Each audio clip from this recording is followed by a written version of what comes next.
নমস্কার বন্ধুরা, আজকে আমি পাকা আমের মধ্যে ডিম দিয়ে আপনাদের দারুণ স্বাদের একটা লোভনীয় রেসিপি করে দেখাবো। আশা করি এই রেসিপিটা দেখার পর আপনাদের ভালো লাগবে। তো রেসিপিটা করার জন্য নিয়ে নিচ্ছি দুটো পাকা আম আর একটা ডিম, আর দিয়ে দেব স্বাদ মতো নুন। এখন আমাদের যা করতে হবে, এই ডিমের মধ্যে আম দুটো খুব ভালো করে ছাড়িয়ে নিতে হবে। আর আমার এই ছোট্ট চ্যানেলটি যারা সাবস্ক্রাইব করেছেন তাদেরকে অনেক ধন্যবাদ, আর যারা সাবস্ক্রাইব করেননি তাদেরকে সাবস্ক্রাইব করে নেওয়ার অনুরোধ রইল।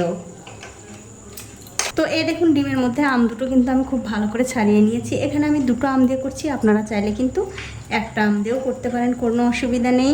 এবারে ডিমের সঙ্গে এই আমটা খুব ভালো করে মিশিয়ে নিতে হবে, মানে চটকে মিশিয়ে নিতে হবে। তো এই দেখুন, আমার ডিম কিন্তু আমি খুব ভালো করে মিশিয়ে নিয়েছি। এখন আমি এর মধ্যে দিয়ে দিচ্ছি 1 কাপ আটা, আপনারা চাইলে কিন্তু ময়দা দিয়েও করতে পারেন। তার সাথে দিয়ে দেব 1 প্যাকেট গুঁড়ো দুধ, হাফ কাপের একটু কম চিনি, তার সাথে দিয়ে দেব 3-4 চামচ চালের গুঁড়ো, আতপ চালের গুঁড়ো দিয়ে দিলাম। এবারে সব কিছু মিশিয়ে আবারও খুব ভালো করে মাখিয়ে নিতে হবে। তো এই দেখুন বন্ধুরা, সব কিছু দিয়ে কিন্তু আমি খুব ভালো করে মাখিয়ে নিয়েছি। আর দেখুন, ঠিক এরকম করে কিন্তু এই ব্যাটারটা তৈরি করতে হবে। এটা কিন্তু খুব একটা বেশি পাতলা করা যাবে না। এটা আমি একপাশে রেখে দিচ্ছি। এখন দেখতে পাচ্ছেন একটা কড়াইতে আমি সাদা তেল গরম করতে দিয়েছি। তেলটা কিন্তু ভালো করে গরম হয়ে গেছে।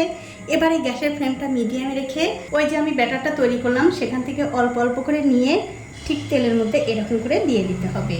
আর দিয়ে দেওয়ার পরপরই দেখবেন আস্তে আস্তে খুব সুন্দরভাবে ফুলে উঠছে।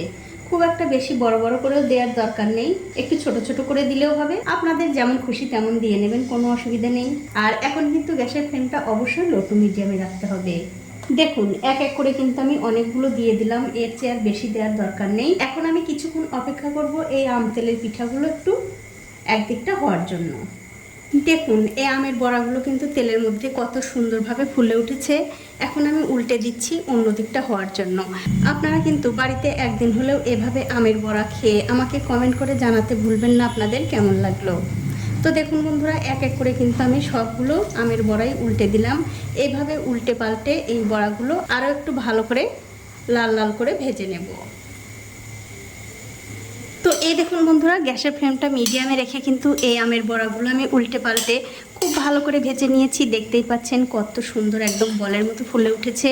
এই বড়াগুলো কিন্তু ভাজাও হয়ে গেছে। এগুলো আমি তেল থেকে খুব ভালো করে তেল ঝরিয়ে তুলে নেব। তুলে অন্য একটা পাত্রে রেখে দিচ্ছি। আর এই একই রকম করে কিন্তু সবগুলো বড়াই ভেজে নিতে হবে। তো এই দেখুন বন্ধুরা, এক এক করে কিন্তু আমি সবগুলো বড়াই ভেজে নিয়েছি। আর এই বড়াগুলো খেতে এত ভালো লাগে যে আমি ভাজতে ভাজতেই কটা খেয়ে নিয়েছি। এখন আপনাদের একটা ভেঙেও দেখাচ্ছি কতটা সুন্দর হয়েছে। দেখুন, ভেতরটা কিন্তু একদম নরম তুলতুলে, আর ওপরটা কিন্তু মুচমুচে। এই পিঠাগুলো গরম গরম খেতে যেমন ভালো লাগে, তার চেয়ে কিন্তু বেশি ভালো লাগে বন্ধুরা একটু ঠান্ডা হলে, মানে বাসি হলে আরও ভালো লাগে। তো বন্ধুরা, আমার আজকের এই আমের বড়া রেসিপিটা আপনাদের কেমন লেগেছে? যদি ভালো লেগেই থাকে অবশ্যই একটা লাইক, কমেন্ট আর শেয়ার করতে ভুলবেন না।